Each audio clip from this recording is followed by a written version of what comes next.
സന്നിധിയിൽ ഒരുമിച്ച് ചേർന്ന് വരുവാൻ ദൈവം നമുക്ക് അനുവദിച്ച അവസരത്തെ ഓർത്ത് ദൈവത്തെ സ്തുതിക്കുന്നു. യോശുവയുടെ പുസ്തകം നമ്മൾ ഈ ദിവസങ്ങളിൽ വായിക്കുമ്പോഴൊക്കെ ഇസ്രായേൽ ജനത്തിൻ്റെ അതിശയിപ്പിക്കുന്ന യുദ്ധചരിത്രം നമുക്ക് വായിക്കാനും ധ്യാനിക്കാനുമുള്ള സാവകാശം ദൈവം തരുന്നുണ്ട്. ജ്ഞാനവേദഭാഗങ്ങളിലൂടെയൊക്കെ ഈ ദിവസങ്ങളിൽ കടന്നുപോയപ്പോൾ ഓർത്തൊരു കാര്യം, ഇന്നും ലോകം ഇസ്രായേലിൻ്റെ യുദ്ധ രീതികളും ഒക്കെ കണ്ട് വളരെ അത്ഭുതപ്പെടുവാൻ ഇടയായിട്ട് തീരുകയാണ്. നമ്മളും വായിക്കുന്ന തിരുവെഴുത്തും ചരിത്രവും നമ്മെ അത്ഭുതപ്പെടുത്തുന്നതാണ്. ഇന്നത്തെ സംഭവങ്ങളും അങ്ങനെ അത്ഭുതപ്പെടുത്തുന്നതായിരിക്കുന്നു എന്നുള്ളത് പലപ്പോഴും ചേർത്ത് ഓർക്കാനിടയാകാറുണ്ട്. നാം പ്രാർത്ഥനയിൽ ഓർത്തതുപോലെ നമ്മുടെ പ്രാണപ്രിയൻ്റെ പ്രത്യക്ഷത ഏറ്റവും അടുത്തിരിക്കുന്നു എന്നുള്ളത് നാം ഓരോ ദിവസവും മനസ്സിലാക്കാനിടയായിട്ട് തീരുമ്പോൾ ആ വരവിന് വേണ്ടി എല്ലാ ഒരുക്കത്തോടും കൂടി ജീവിക്കേണ്ടതിന് ദൈവാത്മാവ് നമുക്ക് ഏവർക്കും കൃപ നൽകുമാറാകട്ടെ. അതിൽ വളരെ പ്രധാനപ്പെട്ടൊരു ഒരുക്കമാണ് നമ്മൾ ഗിരിപ്രഭാഷണത്തിൽ നിന്ന് കഴിഞ്ഞ ക്ലാസ്സിൽ ധ്യാനിക്കുവാൻ ഇടയായിട്ട് തീർന്നത്. ഹൃദയശുദ്ധിയുള്ളവർ ഭാഗ്യവാന്മാർ, അവർ ദൈവത്തെ കാണും. അതുകൊണ്ട് നമ്മുടെ കർത്താവിൻ്റെ പ്രത്യക്ഷത ഏറ്റവും അടുത്തു വന്നിരിക്കുന്ന ഈ നാളുകളിൽ നാം ആവർത്തിച്ചോർക്കുന്നത് പോലെ അവനിൽ ഈ പ്രത്യാശയുള്ളവനെല്ലാം അവൻ നിർമ്മലനായിരിക്കുന്ന പോലെ തന്നെ തന്നെ നിർമ്മലീകരിക്കുന്നു എന്നുള്ളതായ വിലയേറിയ തിരുവെഴുത്തുകൾ ഉൾക്കൊണ്ട് സൂക്ഷ്മതയോടെ വിശുദ്ധിയോടെ ജീവിക്കുവാൻ ദൈവാത്മാവ് നമ്മെ സഹായിക്കട്ടെ. ഹൃദയശുദ്ധി സൂക്ഷിക്കുന്നതിൻ്റെ ആദ്യത്തെ സ്റ്റെപ്പ് പറഞ്ഞാണ് കഴിഞ്ഞ ക്ലാസ് ഞാൻ അവസാനിപ്പിച്ചത്. ഹൃദയശുദ്ധി സൂക്ഷിക്കുവാൻ ഒരാൾക്ക് സാധിക്കണം എന്ന് വരികിൽ നമ്മുടെ ഹൃദയത്തിൻ്റെ നിജസ്ഥിതി തിരിച്ചറിയുവാൻ കഴിയണം എന്നുള്ളത് അതിൽ വളരെ പ്രധാനപ്പെട്ടതായ കാര്യമാണ്. വേദപുസ്തകത്തിൽ ഈ സത്യം വളരെ വ്യാപകമായി പറഞ്ഞിരിക്കുന്നതായൊരു സത്യമാണ്. എന്നാൽ അതിൽ നിന്ന് രണ്ട് വേദഭാഗങ്ങൾ നമ്മൾ കഴിഞ്ഞ ദിവസങ്ങളിൽ ഓർത്തു. മർക്കോസ് സുവിശേഷം 7-ാം അധ്യായത്തിൽ നമ്മുടെ കർത്താവ് ഹൃദയത്തിൽ നിന്ന് പുറപ്പെടുന്ന 13 കൂട്ടം അശുദ്ധികളെക്കുറിച്ച് പറഞ്ഞിരിക്കുന്ന വാക്യം നമ്മൾ വായിക്കാനും ചിന്തിക്കാനും ഇടയായിട്ട് തീർന്നു. അതോട് ചേർന്ന് യിരെമ്യാ പ്രവചനം 17-ാം അധ്യായത്തിൻ്റെ 9-ഉം 10-ഉം വാക്യങ്ങളും വായിച്ച് ചുരുക്കമായി ചിന്തിച്ചാണ് കഴിഞ്ഞ ക്ലാസ് നാം ഉപസംഹരിക്കുവാൻ ഇടയായിട്ട് തീർന്നത്. ഹൃദയം എല്ലാറ്റിനേക്കാളും കപടവും വിഷമവും ഉള്ളതാണ്. നമ്മുടെ കാര്യമാണ് ഈ പറഞ്ഞിരിക്കുന്നത്.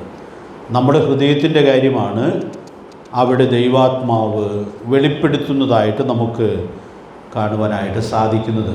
അതുകൊണ്ട് നമ്മുടെ ഹൃദയത്തെ പരമാർത്ഥമായി പരിശോധിക്കാനായിട്ട് സാധിക്കട്ടെ. ഞാൻ കഴിഞ്ഞ ക്ലാസ്സിൽ ഓഡിയോയിൽ പറഞ്ഞ റെഫറൻസുകൾ ഓർക്കുന്നുണ്ടായിരിക്കും എന്ന് ഞാൻ വിചാരിക്കുകയാണ്. റോമാലേഖനം 7-ാം അധ്യായത്തിൻ്റെ 24-ാമത്തെ വാക്യത്തിൽ പുതിയ നിയമ ചരിത്രത്തിൽ അറിയപ്പെടുന്ന ഭക്തനായിരിക്കുന്ന അപ്പോസ്തലനായ പൗലോസ് പറയുന്ന വാക്ക് നമ്മൾ ഓർത്തു. ആ വാക്യം എങ്ങനെയാണ് തുടങ്ങുന്നത്? അയ്യോ ഞാൻ അരിഷ്ട മനുഷ്യൻ. പ്രിയപ്പെട്ടവരെ, അതുകൊണ്ട് നമ്മുടെ ഹൃദയത്തിൻ്റെ നിജസ്ഥിതി സ്വർഗത്തിലെ ദൈവം വെളിപ്പെടുത്തുമ്പോൾ നമുക്ക് ചിലപ്പോഴൊക്കെ ഇങ്ങനെ പറയാൻ തോന്നണം. നമ്മൾ ആത്മാർത്ഥതയുള്ള ആളുകളാണെങ്കിൽ അയ്യോ ഞാൻ അരിഷ്ട മനുഷ്യനാണല്ലോ, എൻ്റെ ഹൃദയത്തിൽ എന്തെല്ലാം മോശമായ കാര്യങ്ങളാണുള്ളത് എന്നുള്ളതായ കാര്യം തിരിച്ചറിയുവാൻ വിനയപ്പെടാനായിട്ട് സാധിക്കണം. പക്ഷേ ആ വാക്കുകൾ നിരാശയുടെ വാക്കുകളല്ല. 24-ാമത്തെ വാക്യത്തിൽ അങ്ങനെ പറഞ്ഞിട്ട് അടുത്ത വാക്യത്തിലേക്ക് വരുമ്പോൾ ആ ദൈവഭക്തൻ പറയുകയാണ്, നമ്മുടെ കർത്താവായ യേശുക്രിസ്തു മുഖാന്തരം ഞാൻ ദൈവത്തിന് സ്തോത്രം ചെയ്യുന്നു എന്ന് പറഞ്ഞാൽ ഈ അരിഷ്ടമായ അവസ്ഥയിൽ നിന്ന് ശുദ്ധീകരണം പ്രാപിക്കാനുള്ളതായ വലിയ സാധ്യത നമ്മുടെ കർത്താവായ യേശു ക്രിസ്തു മുഖാന്തരം നമുക്ക് ലഭിച്ചിട്ടുണ്ട് എന്നുള്ളതായ വലിയ സത്യം നമുക്കിവിടെ ഉൾക്കൊള്ളാനായിട്ട് സാധിക്കുകയാണ്. വളരെ ലളിതമെങ്കിലും ഞാൻ ചില സ്റ്റെപ്പുകൾ കൂടി ഈ വാക്യത്തോട് ബന്ധപ്പെട്ട് ഓർപ്പിക്കണം എന്നാഗ്രഹിക്കുകയാണ്. ആ സ്റ്റെപ്പുകളൊക്കെ നമുക്ക് നല്ല പരിചയമുള്ളതാണെങ്കിലും ഇത് പറയാതെ പോകാൻ നിവൃത്തിയില്ല എന്നുള്ളതുകൊണ്ട് അത് ഓർപ്പിക്കുകയാണ്. നമ്മെ ശുദ്ധീകരിച്ചത് സുവിശേഷമാണ്. അതെപ്പോഴും നമ്മൾ ഓർക്കണം. അതുകൊണ്ട് ഞാനൊരു സൈഡ് ഹെഡിങ് പോലെ പറയുകയാണ്, ശുദ്ധീകരിക്കുന്ന സുവിശേഷം. സുവിശേഷം നമ്മൾ സ്വീകരിച്ചപ്പോൾ യേശുക്രിസ്തുവിനെ രക്ഷകനും കർത്താവുമായിട്ട് കൈക്കൊണ്ടപ്പോൾ നമ്മുടെ ഹൃദയത്തിലാണ് ശുദ്ധീകരണം ആരംഭിച്ചത്. അതിനൊരു തെളിവ് വാക്യം പറഞ്ഞാൽ നിങ്ങളെല്ലാവരും പറയുമെന്നാണ് എൻ്റെ വിചാരം. നമ്മൾ സുവിശേഷം പറയുമ്പോഴൊക്കെ ഒരാൾ കർത്താവിനെ സ്വീകരിക്കാനുള്ള ഒരു തീരുമാനത്തിലേക്ക് വരുന്നു എന്ന് തോന്നിയാൽ നമ്മൾ സാധാരണ പറയുന്ന 2 വാക്യങ്ങളുണ്ട്. ആ വാക്യം ഞാനിവിടെ പറഞ്ഞ് പോവുകയാണ്. റോമാലേഖനം 10-ാം അധ്യായത്തിൻ്റെ 9-ഉം 10-ഉം വാക്യങ്ങളിൽ യേശുവിനെ കർത്താവെന്ന് വായ്കൊണ്ട് ഏറ്റുപറയുകയും ദൈവമനെ മരിച്ചവൻ ഉയർത്തെഴുന്നേൽപ്പിച്ചു എന്ന് ഹൃദയം കൊണ്ട് വിശ്വസിക്കുകയും ചെയ്താൽ നീ രക്ഷിക്കപ്പെടും. ഹൃദയം കൊണ്ട് നീതിക്കായി വിശ്വസിക്കുകയും വായ് കൊണ്ട് രക്ഷയ്ക്കായി ഏറ്റുപറയുകയും ചെയ്യുന്നു. അപ്പോൾ ആ 2 വാക്യത്തിലും ഹൃദയപൂർവം ചെയ്യുന്ന വളരെ പ്രധാനപ്പെട്ടൊരു കാര്യമാണ് ദൈവത്തിൻ്റെ പരിശുദ്ധാത്മാവ് വ്യക്തമാക്കുന്നത്. നമ്മുടെ ഹൃദയം അശുദ്ധമാണ്, അത് നമ്മൾ തിരിച്ചറിയുന്നു. നമ്മുടെ പാപത്തെ നമ്മൾ സമ്മതിക്കുന്നു, വിനയപ്പെടുന്നു, മാനസാന്തരപ്പെടുന്നു. ആ ഹൃദയം കൊണ്ടാണ് നമ്മൾ ഈ ക്രിസ്തുവിനെ നമ്മുടെ രക്ഷിതാവായിട്ടും കർത്താവായിട്ടും കൈക്കൊള്ളുന്നത്. ഈ കാര്യം ഞാൻ ഒത്തിരി വിശദീകരിക്കേണ്ട ആവശ്യമില്ല എന്ന് കരുതുകയാണ്. പാപിയായൊരു മനുഷ്യൻ, അവൻ്റെ ഹൃദയവും അവൻ്റെ പ്രവൃത്തികളും എല്ലാം വളരെ മോശമായിരിക്കും. പക്ഷേ ഈ ക്രിസ്തുവിനെ രക്ഷകനും കർത്താവുമായിട്ട് കൈക്കൊള്ളുമ്പോൾ ദൈവം നൽകുന്ന ശുദ്ധീകരണം ഹൃദയത്തിൽ ആരംഭിക്കുകയാണ്. കഴിഞ്ഞ ക്ലാസ് അവസാനിപ്പിക്കുന്ന ഒരു പാട്ടിൻ്റെ ലൈൻ പാടിയാണ് നമ്മൾ അവസാനിപ്പിക്കുവാനിടയായിട്ട് തീർന്നത്. അവിടെ നാഗൽ സാഹിബ് ആ പാട്ടിൽ കുറിക്കുന്നതായ വാക്കുകൾ വളരെ ശ്രദ്ധേയമാണ്. ഈ രക്തത്തിലൻ ഹൃദയം ഹിമത്തേക്കാൾ നിർമ്മലം എന്ന് പറഞ്ഞാൽ, ഒരു പാപി യേശുക്രിസ്തുവിനെ രക്ഷിതാവും കർത്താവുമായിട്ട് സ്വീകരിക്കുമ്പോൾ യേശുക്രിസ്തുവിൻ്റെ ചൊരിയപ്പെട്ട രക്തത്തിൻ്റെ സാധ്യതയിൽ ആ വ്യക്തിയുടെ ഹൃദയം എല്ലാ പാപവും നീങ്ങി ശുദ്ധീകരിക്കപ്പെടും. അതാണ് നമുക്ക് ഉൾക്കൊള്ളാനായിട്ട് സാധിക്കുന്നത്. അപ്പോൾ നമ്മൾ ആ പാട്ടിൻ്റെ ലൈൻ പാടിയായിരുന്നു. അതിൻ്റെ ഉറപ്പ് ആ ദൈവദാസൻ പറയുന്നത്, ഈ ശുദ്ധീകരിക്കപ്പെടുമെന്നുള്ളതിന് നമുക്ക് ശക്തമായൊരു ഉറപ്പുണ്ട്. ഇത് ദൈവത്തിൻ്റെ വചനം നൽകുന്നതായ ഉറപ്പാണ്. അതുകൊണ്ട് പ്രിയപ്പെട്ടവരെ, പാപിയായൊരു മനുഷ്യൻ യേശുക്രിസ്തുവിനെ രക്ഷിതാവും കർത്താവുമായിട്ട് വിശ്വാസത്താൽ കൈക്കൊള്ളുവാൻ ഇടയായിട്ട് തീരുമ്പോൾ ലഭിക്കുന്ന ശുദ്ധീകരണം അതെത്രയോ മഹത്തരമാണ് എന്നുള്ളത് നമുക്ക് ഓർക്കാനായിട്ട് സാധിക്കും. ഈ ക്ലാസ്സിൽ അങ്ങനെ കർത്താവിനെ രക്ഷകനും കർത്താവുമായിട്ട് കൈക്കൊണ്ട് ശുദ്ധീകരണം പ്രാപിക്കാത്തവരാരെങ്കിലും ഉണ്ടോ? പ്രിയപ്പെട്ടവർ ഉണ്ടെങ്കിൽ അത് ഇന്ന് രാത്രിയിൽ സാധിക്കാവുന്നതാണ്.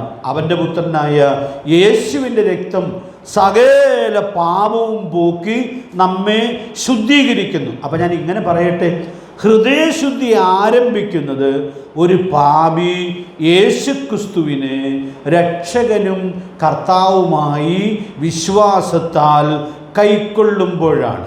ഈ വലിയ ദൈവകൃപയിലേക്ക് നമുക്ക് കടന്നു വരുവാൻ ഭാഗ്യം ലഭിച്ചു എന്നുള്ളത് നമുക്കെല്ലാം നന്ദിയോടും കൂടെ ഓർക്കാം, ദൈവത്തെ സ്തുതിക്കാം. ഞാനീ പറയുന്നതായ കാര്യം മനോഹരമായി വിശദീകരിക്കുന്ന വളരെ പ്രസിദ്ധമായ ഒരു പുസ്തകമുണ്ട്. നമ്മൾ സുവിശേഷ പ്രചരണത്തോടുള്ള ബന്ധത്തിൽ ആ പുസ്തകം ധാരാളം വിതരണം ചെയ്യാറുള്ളതായൊരു പുസ്തകമാണ്. മനുഷ്യഹൃദയം എന്ന തലക്കെട്ടിലാണ് ഇപ്പോൾ അത് അധികവും പ്രചരിക്കുന്നത്. ആദ്യമൊക്കെ എൻ്റെ ബാല്യകാലത്ത് തമ്പിയുടെ ഹൃദയം എന്നായിരുന്നു ആ പുസ്തകത്തിൻ്റെ പേര്. അതങ്ങനെ പല പേരുകളിൽ പ്രചരിക്കുവാൻ ഇടയായിട്ട് തീരുന്നുണ്ട്. ഏകദേശം 200-ലധികം ഭാഷകളിൽ ആ പുസ്തകം പരിഭാഷ ചെയ്യുകയും പ്രചരിപ്പിക്കുകയും ചെയ്യുന്നുണ്ട് എന്നാണ് ആരോ പറഞ്ഞ് കേട്ടിട്ടുള്ളത്. അപ്പോൾ അവിടെ ഞാനൊരു തമ്പിയുടെ ഹൃദയത്തിൽ ഒരു ഹൃദയം അതിൻ്റെ ചിത്രം വരച്ചിട്ടുണ്ട്. ആ ചിത്രം കാണിച്ച് പിതാക്കന്മാരുമൊക്കെ പരസ്യയോഗങ്ങളിൽ സുവിശേഷം പറയാറുണ്ട്. ഈ പള്ളിപ്പെരുന്നാളുകളിലൊക്കെ ആ ചാർട്ട് കെട്ടിയിട്ട് അതിൽ ചൂണ്ടിക്കാണിച്ചാണ് ധാരാളം സുവിശേഷ പ്രവർത്തനങ്ങൾ, പ്രസംഗങ്ങൾ പറഞ്ഞിട്ടുള്ളത്. അപ്പോൾ അത് കാണാനൊക്കെ ആളുകൾ വരും. ലളിതമായി വിശദീകരിക്കാൻ വളരെ എളുപ്പമുള്ള ഒന്നാണ്. അപ്പോൾ അതിനകത്ത് കുറച്ച് ജീവികളുടെ പടങ്ങളുമൊക്കെ ഉണ്ട്. ആ പടങ്ങളിലൂടെ മനുഷ്യൻ്റെ പാപത്തെക്കുറിച്ച് വിശദീകരിക്കുന്നതായ വിശദീകരണങ്ങൾ ഇപ്പോഴും ബാല്യത്തിൽ കേട്ട ഓർമ്മകൾ എൻ്റെ മനസ്സിൽ തങ്ങി നിൽക്കുവാൻ ഇടയായിട്ട് തീരുന്നുണ്ട്. ഉഗ്രവിഷമുള്ള പാമ്പിൻ്റെ ചിത്രം അതിനകത്ത് ഉണ്ട്. എപ്പോഴും അഴുക്കിൽ കിടന്ന് ഉരുളുന്ന ഒരു പന്നിക്കുട്ടിയുടെ ചിത്രം അതിനകത്ത് ഉണ്ട്. പിന്നെ ഒരു സൂത്രക്കാരനായ ഒരു കുറുക്കൻ്റെ ചിത്രമുണ്ട്. എല്ലാ മൃഗത്തിൻ്റെയും കാര്യം ഞാൻ പറയണ്ട എന്ന് വിചാരിക്കുകയാണ്. അപ്പോൾ മിക്കവാറും പാപങ്ങൾ ഒക്കെ ചിത്രീകരിക്കുന്ന ചിത്രങ്ങൾ അതിൽ വരച്ചിട്ടുണ്ട്. അപ്പോൾ അതിൻ്റെ ഉള്ളിലേക്കൊക്കെ വരുമ്പോൾ ഒരാൾ ക്രിസ്തുവിനെ രക്ഷകനും കർത്താവുമായിട്ട് സ്വീകരിക്കുമ്പോൾ ഈ മൃഗങ്ങളൊക്കെ ആ ഹൃദയത്തിൽ നിന്ന് പുറത്തു ചാടാനായിട്ട് ബന്ധപ്പെടുകയാണ്. അപ്പോൾ അവിടെയാണ് ഒരു പാപി യേശുക്രിസ്തുവിനെ രക്ഷകനും കർത്താവുമായിട്ട് വിശ്വാസത്താൽ സ്വീകരിക്കുമ്പോൾ പാപത്തിനൊക്കെ മോചനം കിട്ടുന്നു എന്ന് മാത്രമല്ല, പിന്നെയോ ആ പ്രകൃതങ്ങളൊക്കെ മാറി ഒരു പുതിയ ഹൃദയത്തിൻ്റെ ഉടമസ്ഥനായിട്ട് ആ വ്യക്തി തീരുന്നു എന്നുള്ളതാണ് നമുക്കവിടെ ഉൾക്കൊള്ളാനായിട്ട് സാധിക്കുന്നത്. ഒരുത്തൻ ക്രിസ്തുവിലായാൽ അവൻ പുതിയ സൃഷ്ടി ആകുന്നു. സുവിശേഷം എന്ത് ഭംഗിയായിട്ട് അങ്ങനെ വിശദീകരിക്കുവാനായിട്ട് സാധിക്കും. അപ്പോൾ നമ്മുടെ കർത്താവ് പറഞ്ഞ ഹൃദയശുദ്ധിയുള്ളവർ ഭാഗ്യവാന്മാർ എന്നുള്ളതായ ഈ വാക്യം വിശദീകരിക്കുമ്പോൾ യേശുക്രിസ്തുവിനെ രക്ഷകനും കർത്താവുമായിട്ട് കൈക്കൊണ്ടപ്പോൾ നമുക്ക് ലഭിച്ചതായ ആ വലിയ ശുദ്ധീകരണത്തിൻ്റെ മഹത്വം നമുക്ക് ഉൾക്കൊള്ളാനായിട്ട് സാധിക്കുകയാണ്. യെശയ്യാ പ്രവാചകൻ ഈ ശുദ്ധീകരണത്തെ വളരെ മനോഹരമായിട്ട് രേഖപ്പെടുത്തുന്നുണ്ട്. നമുക്ക് ആ വാക്യം ഒന്ന് വായിച്ചു പോകാം. എല്ലാവർക്കും മനപ്പാഠം അറിയാവുന്ന വാക്യമാണെന്ന് എനിക്കറിയാം. യെശയ്യാ പ്രവചനം 1-ാം അധ്യായത്തിൻ്റെ 18-ാമത്തെ വാക്യം ഒന്ന് വായിച്ചോളൂ. 1-ാം അധ്യായത്തിൻ്റെ 18-ാമത്തെ വാക്യം.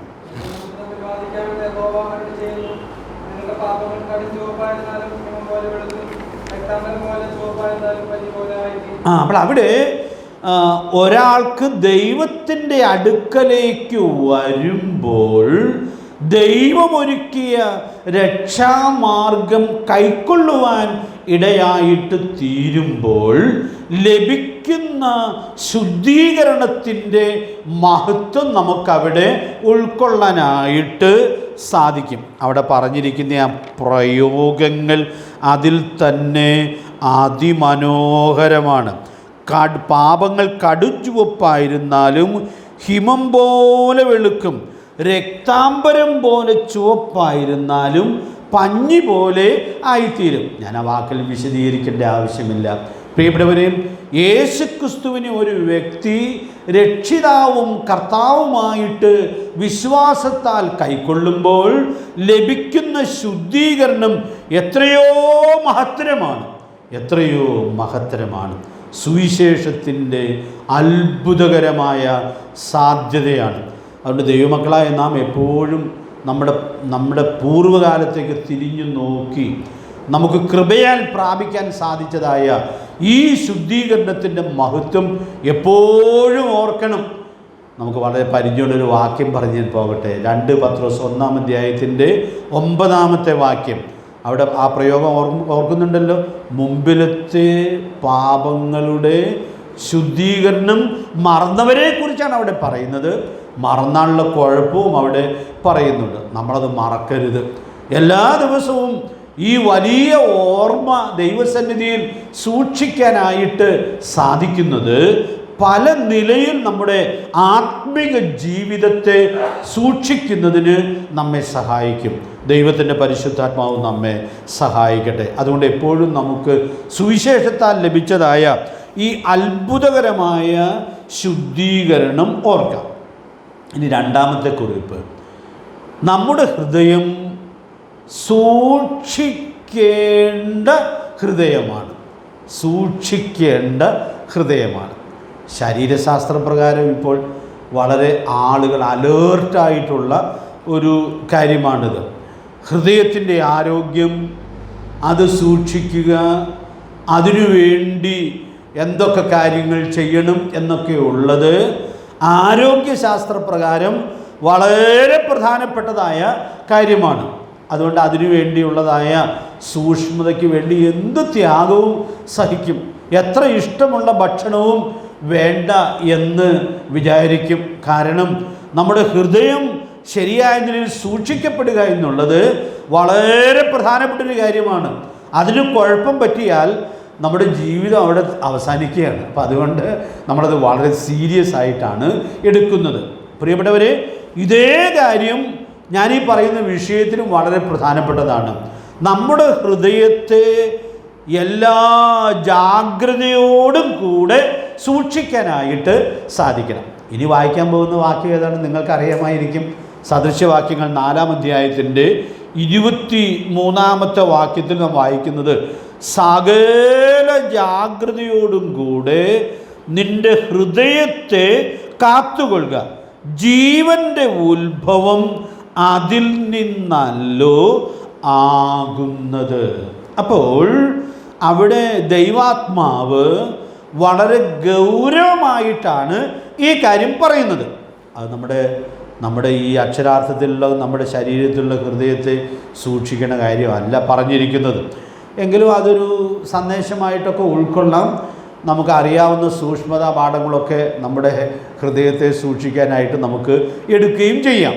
എന്നാൽ ഇവിടെ ദൈവാത്മാവ് പറയുന്നത് സകല ജാഗ്രതയോടും കൂടെ നമ്മുടെ ഹൃദയത്തെ സൂക്ഷിക്കണം. അപ്പം ഞാൻ ആദ്യം പറഞ്ഞതുമായിട്ടൊന്ന് കണക്ട് ചെയ്യട്ടെ. അപ്പോൾ സുവിശേഷം വിശ്വസിച്ചപ്പോൾ നമുക്ക് സമൂലമായ ശുദ്ധീകരണം കിട്ടിയതാണ്. അത് ആ ശുദ്ധീകരണം എന്ന് പറയുന്നത് ഒരു ഭാഗികമല്ല. നമ്മൾ സാധാരണ പാടാറുള്ളൊരു പാട്ടിലുള്ളത് നമ്മൾ പൂർണ്ണ വിശുദ്ധരായിട്ടാണ് തീർന്നത്.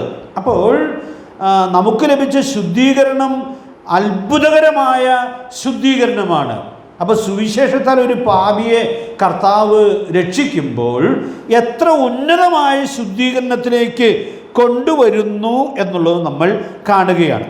പക്ഷെ നമ്മൾ ഓർക്കണം, ആ ശുദ്ധീകരണം പ്രാപിച്ചാലും നമ്മൾ ഈ താഴ്ചയുള്ള ശരീരത്തിൽ ജീവിക്കുന്നു എന്നുള്ളതുകൊണ്ട്, പാപത്തിൻ്റെ പ്രമാണം നമ്മിലുണ്ട് എന്നുള്ളതുകൊണ്ട്, ഇതിനൊക്കെ തെളിവ് വാക്യങ്ങൾ വായിച്ച് വിശദീകരിക്കാൻ ഒത്തിരി സമയം വേണ്ടി വരും എന്നുള്ളതുകൊണ്ടും നമുക്കിത് വളരെ പരിചയമുള്ള കാര്യമാണെന്നുള്ളതുകൊണ്ടും ഞാൻ പറഞ്ഞു പോവുകയാണ്.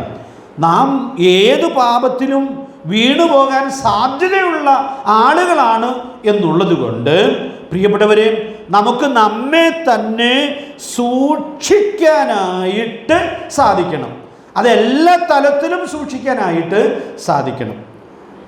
1 യോഹന്നാൻ 5-ാം അധ്യായത്തിൻ്റെ 18-ാം വാക്യം നമുക്കറിയാമല്ലോ. അവിടെ ദൈവത്തിൽ ജനിച്ചവൻ ആരും പാപം ചെയ്യുന്നില്ല. അടുത്ത വാചകം ഓർക്കണ്ടോ? ദൈവത്തിൽ നിന്ന് ജനിച്ചവൻ തന്നെത്താൻ സൂക്ഷിക്കുന്നു. അപ്പോൾ അവിടെ നമ്മൾ മനസ്സിലാക്കേണ്ട ഒരു കാര്യം, നമുക്ക് പാപത്തിൽ വീഴാതെ സൂക്ഷിച്ച് ജീവിക്കാനുള്ളൊരു പ്രകൃതം ഇല്ല എന്ന് വിചാരിക്കുക. അതൊന്നും എല്ലാ വിശ്വാസികൾക്കൊന്നും ഉണ്ടാവില്ല, ഒരുവിധ ആത്മീയന്മാർക്കേ ഉണ്ടാവുള്ളൂ. അങ്ങനെ ആരും തെറ്റിദ്ധരിക്കരുത് കേട്ടോ. ആ വാക്യത്തിൽ പറയുന്നത്, ദൈവത്തിൽ നിന്നൊരാൾ ജനിച്ചിട്ടുണ്ടെങ്കിൽ ആ വ്യക്തിയുടെ ജന്മപ്രകൃതമാണ് തന്നെത്താൻ സൂക്ഷിക്കാനുള്ള ആ പ്രകൃതം ഉണ്ടായിരിക്കും. ഞാൻ വളരെ ഭയത്തോടെ ഇന്ന് രാത്രി ഈ കാര്യം ഓർപ്പിക്കുക. അത് നിങ്ങളിൽ ഇല്ല എന്നാണ് മനസ്സിലാകുന്നതെങ്കിൽ നിങ്ങളൊരു കാര്യം മനസ്സിലാക്കിക്കൊള്ളണം, നിങ്ങൾ വീണ്ടും ജനിച്ചിട്ടില്ല. വീണ്ടും ജനിച്ചൊരു ദൈവ പൈതലിന് ഈ പ്രകൃതം നിശ്ചയമായിട്ടും ഉണ്ടായിരിക്കും. യൂദേ 3.5 കൊല്ലം കർത്താവിൻ്റെ കൂടെ നടന്നിട്ട് നിത്യനാശത്തിലേക്ക് പോയതുപോലെ വീണ്ടും ജനിക്കാൻ ഭാഗ്യം കിട്ടാത്ത ആളുകൾ സഭയിലൊക്കെ കൂടി നടന്നിട്ട് ഒടുവിൽ നിത്യനരകത്തിലേക്ക് പോകുവാൻ ഇടയായിട്ട് തീരും. ഇത് പറയാനൊരു വേദനയുണ്ട് എൻ്റെ മനസ്സിൽ, പക്ഷെ എന്ത് ഗൗരവമുള്ളൊരു കാര്യമാണ്. അതുകൊണ്ട് ഞാൻ ഓർപ്പിക്കുകയാണ്. അതുകൊണ്ട് പ്രിയപ്പെട്ടവരെ, യോഹന്നാൻ വീണ്ടും ജനിച്ച ആളുകളുടെ പ്രത്യേകത പറയുമ്പോൾ എടുത്തു പറയുകയാണ്, ദൈവത്തിൽ നിന്ന് ജനിച്ചവനെല്ലാം തന്നെത്താൻ സൂക്ഷിക്കുന്നു. ഇത് വേറെ ആർക്കും പരിശോധിക്കാൻ പറ്റുകയില്ല, നമുക്ക് മാത്രമേ നമ്മുടെ കാര്യം പരിശോധിക്കാനായിട്ട് സാധിക്കുകയുള്ളൂ. അതുകൊണ്ട് ഇന്ന് രാത്രിയിൽ നാം ദൈവത്തിൻ്റെ സന്നിധിയിൽ ഇരിക്കുമ്പോൾ ഈ പ്രകൃതം നമ്മിലില്ലെങ്കിൽ വളരെ ഗൗരവമായി ചിന്തിച്ചോളണം. ഇന്ന് രാത്രിയിൽ യേശുക്രിസ്തുവിനെ രക്ഷകനും കർത്താവുമായി കൈക്കൊണ്ട് വീണ്ടും ജനന അനുഭവത്തിലേക്ക് വരുവാനായിട്ട് സാധിക്കണം. അപ്പോൾ ആ സൂക്ഷിക്കുന്നതിന് ഒരു ഘടകമാണ് ഞാനിപ്പോൾ പറയുന്നത്. ഒരാൾ തന്നെത്താൻ സൂക്ഷിക്കുമ്പോൾ ഹൃദയം അശുദ്ധമാകാതെ സൂക്ഷിക്കാനുള്ള വലിയ ഉത്തരവാദിത്വമുണ്ട്. ഹൃദയം അശുദ്ധമായാൽ പിന്നെ അത് ജീവിതം മുഴുവനും അശുദ്ധമാക്കും.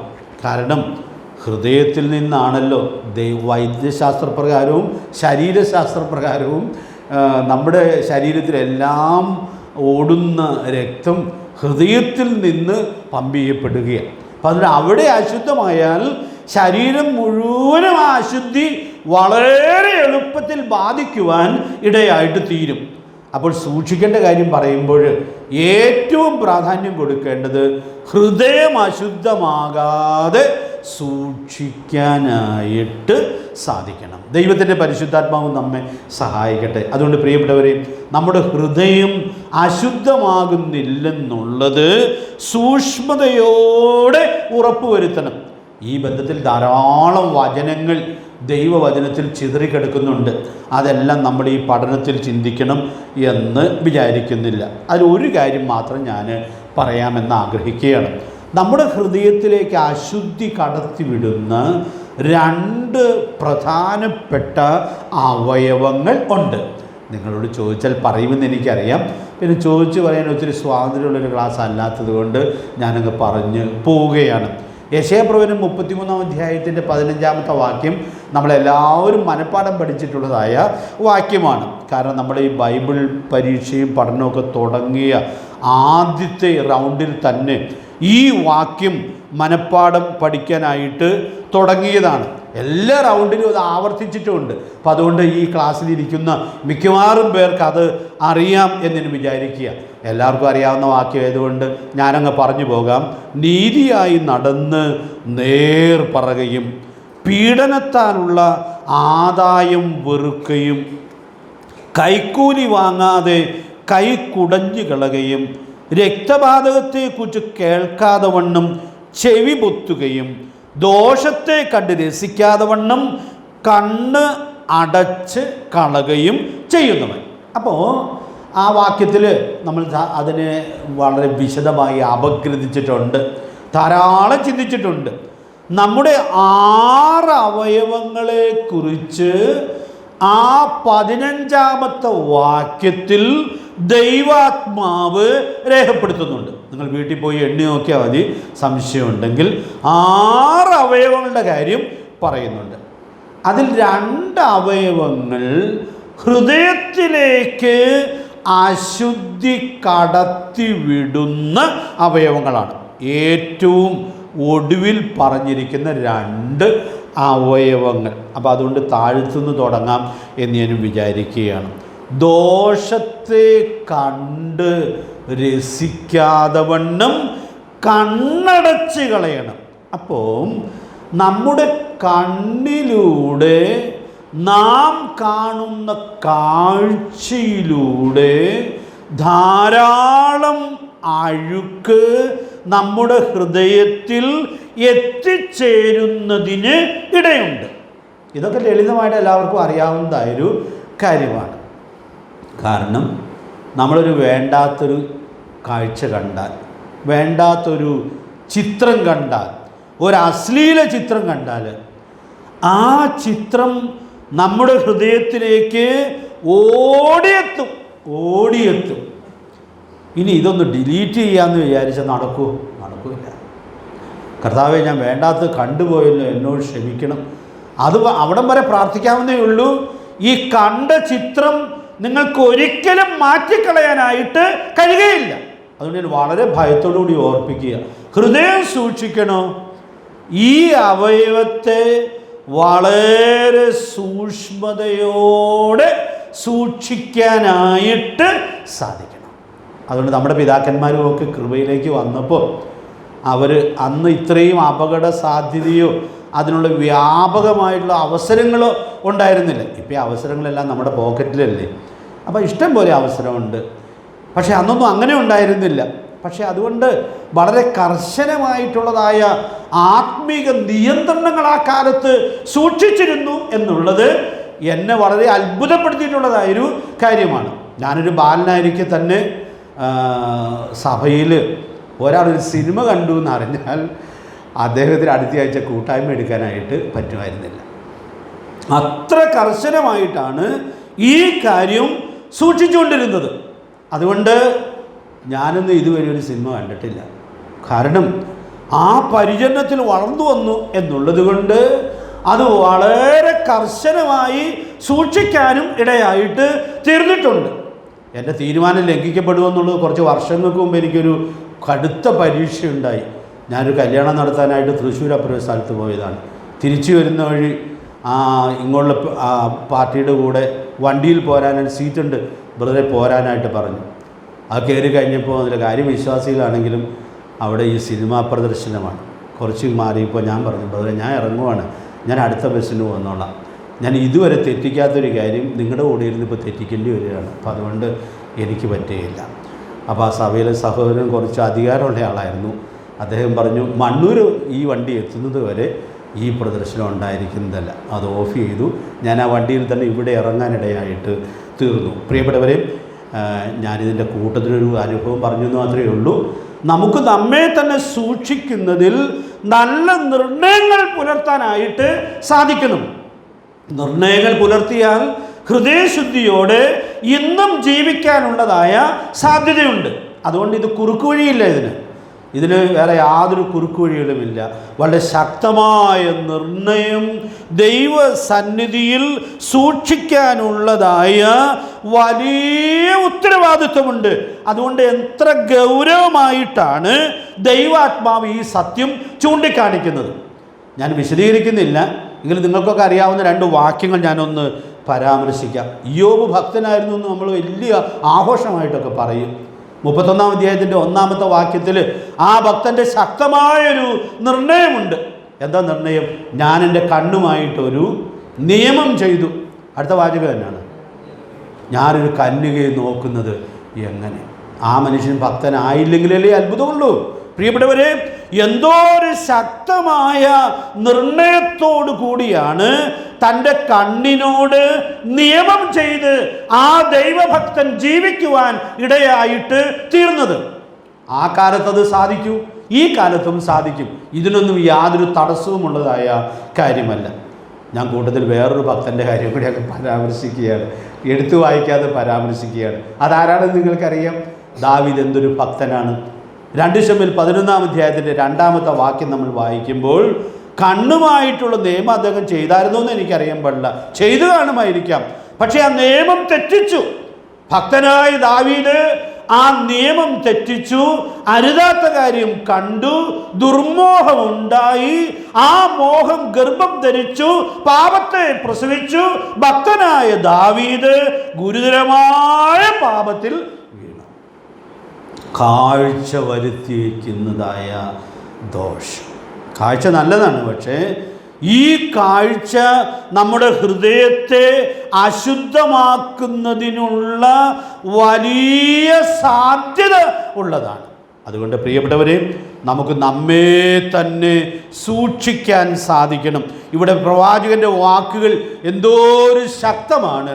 ദോഷത്തെ കണ്ട് രസിക്കാതെ വണ്ണം കണ്ണ് അടച്ചു കളയണം. തൊട്ടു മുമ്പുള്ള മറ്റൊരവയവത്തെക്കുറിച്ച് കൂടി ഒരു പരാമർശം ഞാൻ പറയുകയാണ്. അവിടെ കാണുന്നത് രക്തപാതകത്തെക്കുറിച്ച് കേൾക്കാതെ വണ്ണം ചെവി പൊത്തണം. അപ്പോൾ നമ്മൾ കേൾക്കുന്ന കാര്യങ്ങൾ നേരെ നമ്മുടെ ഹൃദയത്തിലേക്ക് പോകുവാൻ ഇടയായിട്ട് തീരും. അപ്പോൾ അതുകൊണ്ട് ഭക്തന്മാർ ഈ അശുദ്ധമായ കാര്യങ്ങൾ കേൾക്കാനുള്ള സാഹചര്യങ്ങളെ മനഃപൂർവമായിട്ട് ഒഴിഞ്ഞു ജീവിക്കുകയാണ് ചെയ്തിട്ടുള്ളത്. ചില സന്ദർഭങ്ങളിലൊക്കെ നമ്മുടെ നിയന്ത്രണത്തിനപ്പുറം അങ്ങനെയുള്ള സ്ഥലങ്ങളിൽ അകപ്പെട്ടു പോകാനുള്ള സാധ്യതയുണ്ട്. അവിടെ നമുക്ക് ചെവി പൊത്തിക്കൊണ്ടിരിക്കാനും പ്രയാസമായിരിക്കും, കണ്ണ് പിന്നെ അടയ്ക്കാം. ചെവി പൊത്തുക എന്ന് പറഞ്ഞാൽ 2 ചെവിയും അടയ്ക്കണമെങ്കിൽ അത് വളരെ ശ്രമകരമായിരിക്കുമല്ലോ. ബസ്സിലൊക്കെ ആണെങ്കിൽ കാഴ്ചക്കാർക്കൊരു വല്ലായ്മ തോന്നാനുള്ളതായ സാധ്യതയുണ്ട്. പക്ഷെ നമുക്ക് ഹൃദയപൂർവ്വം അതിനെ വെറുക്കാനും അതിനോട് ഇണങ്ങിപ്പോകാതെ നമുക്ക് നമ്മുടെ ഹൃദയത്തെ സൂക്ഷിക്കാനുമുള്ളതായ വലിയ സാധ്യതയുണ്ട്. അതുകൊണ്ട് പ്രിയപ്പെട്ടവരെ, ഞാൻ ഓർപ്പിക്കട്ടെ, ഇവിടെ എത്ര ഗൗരവമായിട്ടാണ് പ്രവാചകൻ ഈ സത്യം ചൂണ്ടിക്കാണിക്കുന്നത്. അപ്പം അതുകൊണ്ട് ഹൃദയം ശുദ്ധമായി സൂക്ഷിക്കപ്പെടുന്നതിൽ ഇത് വളരെ പ്രധാനപ്പെട്ട ഒരു ഘടകമാണ്. നമ്മളുടെ കുറിവാക്യത്തിന് ഒരു ബന്ധം ഇവിടെയുണ്ട്. അത് നിങ്ങൾക്ക് മനസ്സിലായി കാണുമെന്നാണ് ഞാൻ വിചാരിക്കുന്നത്. ഹൃദയശുദ്ധിയുള്ളവർ ഭാഗ്യവാന്മാർ. 2ാം ഭാഗം എന്താണ്? അവർ ദൈവത്തെ കാണും. ഈ 15ാമത്തെ വാക്യത്തിൽ ഈ സമർപ്പണം പറയുമ്പോൾ 14ാമത്തെ വാക്യം അതോട് ചേർത്ത് ഓർക്കേണ്ടത്. 14ാം വാക്യം ആരെങ്കിലും ഒന്ന് വായിച്ച്. യെശയ്യാവ് 33-ാം അധ്യായത്തിൻ്റെ 14ാമത്തെ വാക്യം.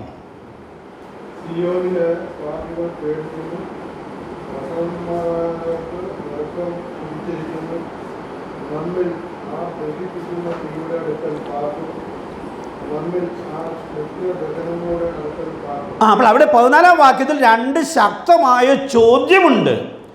നമ്മിലാർ ദഹിപ്പിക്കുന്ന അഗ്നിയുടെ അടുക്കൽ പാർക്കും. ആരെ ദഹിപ്പിക്കുന്ന അഗ്നി? നമ്മുടെ ദൈവത്തെക്കുറിച്ച് പറഞ്ഞിരിക്കുകയാണ്.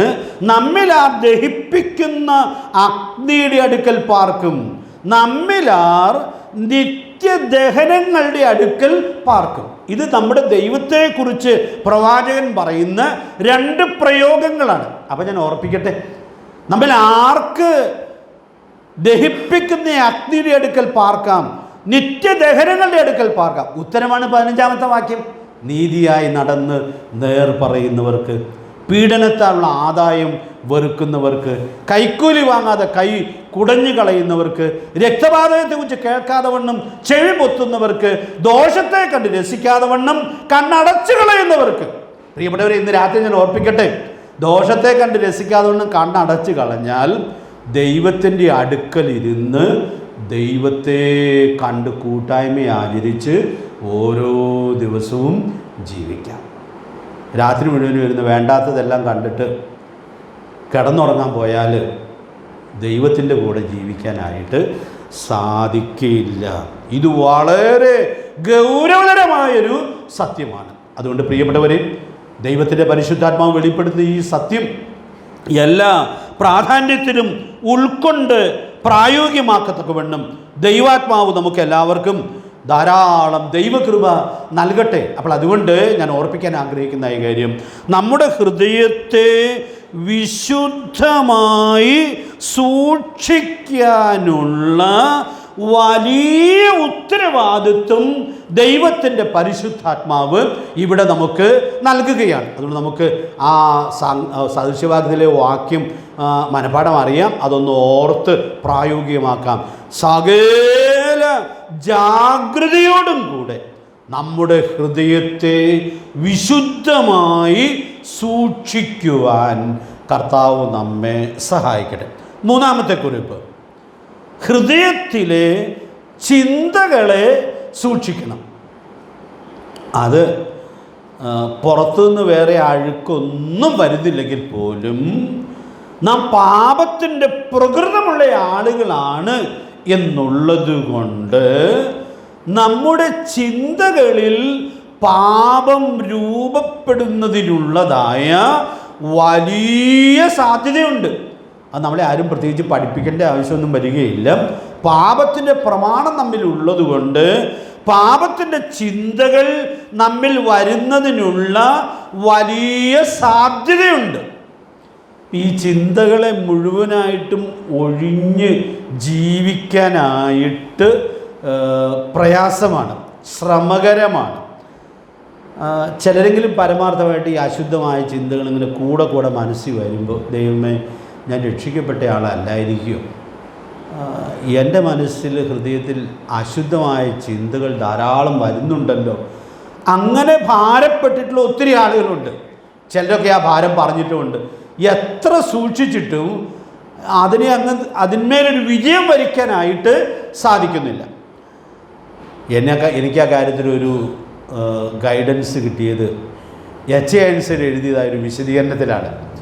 അത് നിങ്ങളെയും സഹായിക്കും എന്ന് ഞാൻ വിചാരിക്കുകയാണ്. നിങ്ങൾക്കറിയാമായിരിക്കും, ഞാൻ ഇടയ്ക്കിടയ്ക്ക് പറയാറുള്ളതായൊരു വിശദീകരണമാണ്. നിങ്ങളുടെ മനസ്സിൽ ഹൃദയത്തിൽ ഒരശുദ്ധമായ ചിന്ത വരുന്നു എന്നുള്ളത് നിങ്ങൾ പാപിയായതുകൊണ്ടല്ല, പിന്നെയോ നിങ്ങളൊരു സാധാരണ മനുഷ്യനാണ് എന്നുള്ളത് കൊണ്ടാണ്. പാപത്തിൻ്റെ ഈ പ്രമാണം നമ്മിലുള്ളത് കൊണ്ട് അത് കേവലം സ്വാഭാവികമാണ്. അദ്ദേഹം അതിനൊരു ഉദാഹരണം പറയുന്നുണ്ട്. അദ്ദേഹം പറയുന്നത്, നമ്മൾ ഈ വഴിയിലൂടെ നടന്നു പോകുമ്പോൾ ഒരു പക്ഷി നമ്മുടെ തലയ്ക്ക് തൊട്ട് മുകളിലൂടെ അങ്ങ് പറന്നു പോവുകയാണ്. തൊട്ടില്ല എന്നുള്ള നിലയിൽ പറന്നു പോവുകയാണ്. അപ്പോൾ അതിനെ നമുക്ക് നിയന്ത്രിക്കാൻ പറ്റുകയില്ല. അത് നമ്മുടെ നിയന്ത്രണത്തിൽ പെടുന്നതായ കാര്യവുമല്ല. അപ്പം അദ്ദേഹം പറയുന്നത്, ഈ പാപത്തിൻ്റെ അശുദ്ധമായ ചിന്തകൾ വരുന്നത് അത്രയേ ഉള്ളൂ. ഒരു പക്ഷി നിങ്ങളുടെ തലയ്ക്ക് മുകളിലൂടെ പറന്നു പോകുന്നത് പോലെ വിചാരിച്ചാൽ മതി.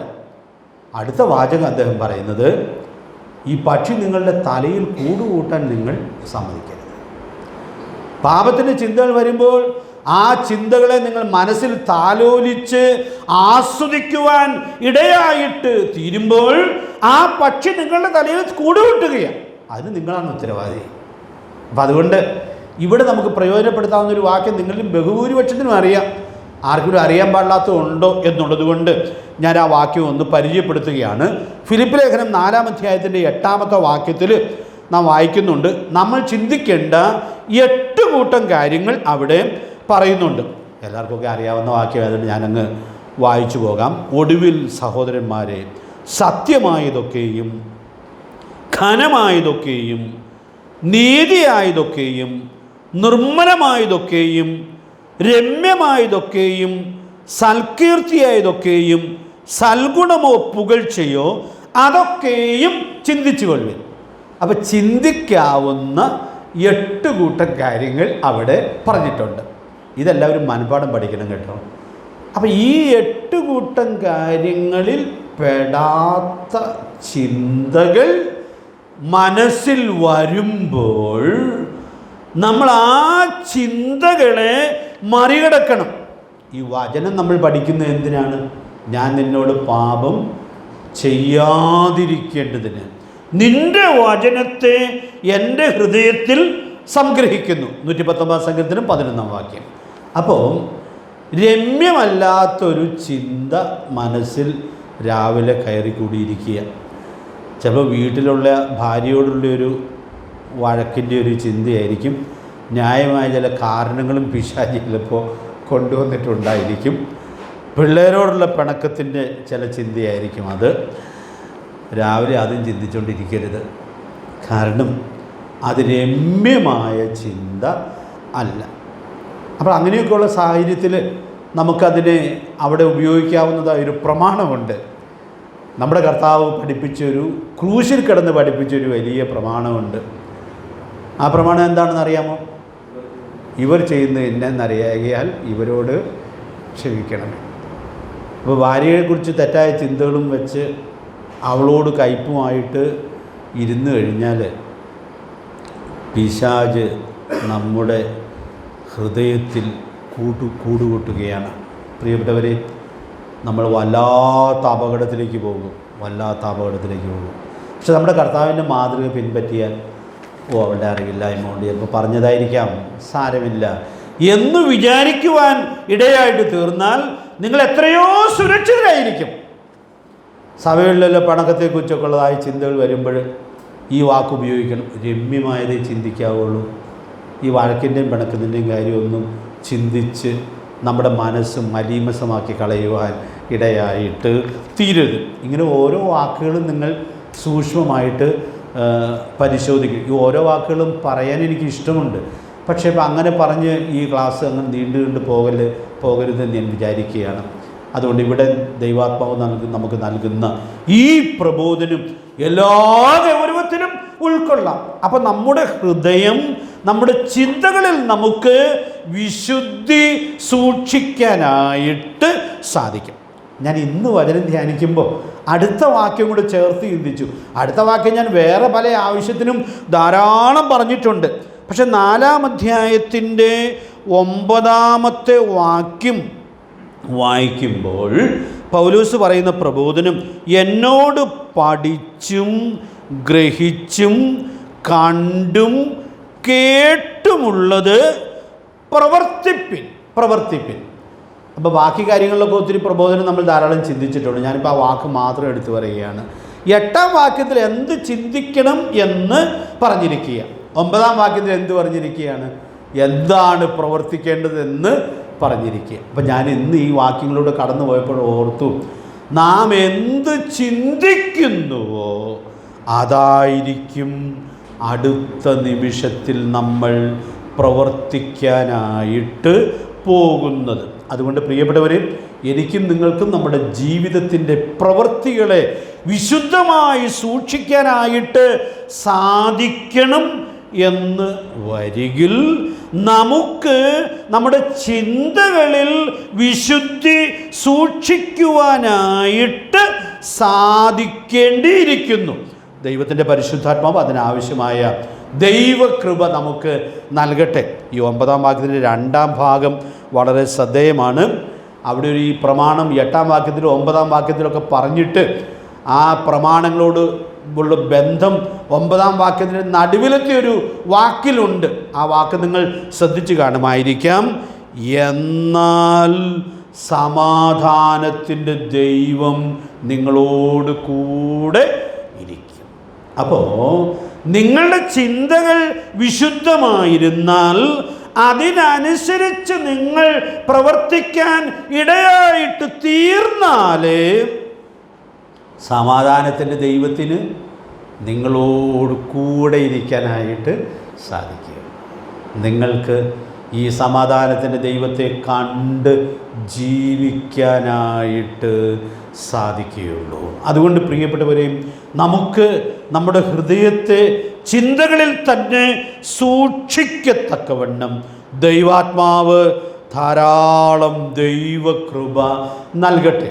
ഇനി അതിൻ്റെ അടുത്ത ചില തലങ്ങൾ കൂടി ഒന്ന് പറയാനായിട്ടുണ്ട്. വേഗം പറഞ്ഞ് അവസാനിപ്പിക്കാൻ പറ്റുകയില്ല എന്നുള്ളതുകൊണ്ട് ഞാനിപ്പോൾ ഇവിടെ അവസാനിപ്പിക്കാം. ബാക്കി കാര്യങ്ങൾ അടുത്ത ക്ലാസ്സിൽ പറയാം എന്ന് വിചാരിക്കുന്നു. ഹൃദയശുദ്ധിയോടെ ജീവിക്കാനുള്ള എല്ലാ പ്രമാണങ്ങളും നമ്മുടെ കർത്താവ് നമുക്ക് വളരെ കൃത്യമായി തന്നിട്ടുണ്ട്. അനുസരിക്കാൻ ഒരുക്കമാണ്. ഈ വല്ലാത്ത കാലഘട്ടത്തിൽ നമുക്കങ്ങനെ ജീവിക്കാനായിട്ട് സാധിക്കും. ഒരു വാചകം ഞാൻ ഉൾക്കൊണ്ടൊരു പ്രചോദനം പറയുകയാണ്.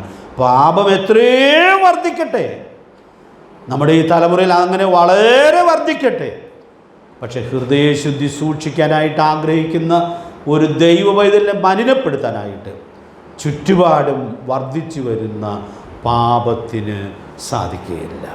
നമുക്ക് ജയാളികളായിട്ട് ജീവിക്കാം, നമ്മുടെ കർത്താവിനോട് കൂടെ ജയാളികളായിട്ട് ജീവിക്കാം. ചില വാക്കുകൾ കൂടി പറയാനായിട്ടുള്ളത് അടുത്ത ക്ലാസ്സിൽ പറയാം. ഹൃദയശുദ്ധിയുള്ളവർ ഭാഗ്യവാന്മാർ, അവർ ദൈവത്തെ കാണും. അതുകൊണ്ട് നമുക്ക് ഓരോ ദിവസവും ദൈവത്തെ കണ്ട് വിജയകരമായി ജീവിച്ച് സാക്ഷ്യം വഹിക്കത്തക്കവണ്ണം സ്വർഗത്തിലെ ദൈവം നമുക്കെല്ലാവർക്കും ധാരാളം ദൈവകൃപ നൽകട്ടെ. കർത്താവിൻ്റെ വിലയേറിയ നാമം ഇന്നും എന്നേക്കും വാഴ്ത്തപ്പെടുമാറാകട്ടെ.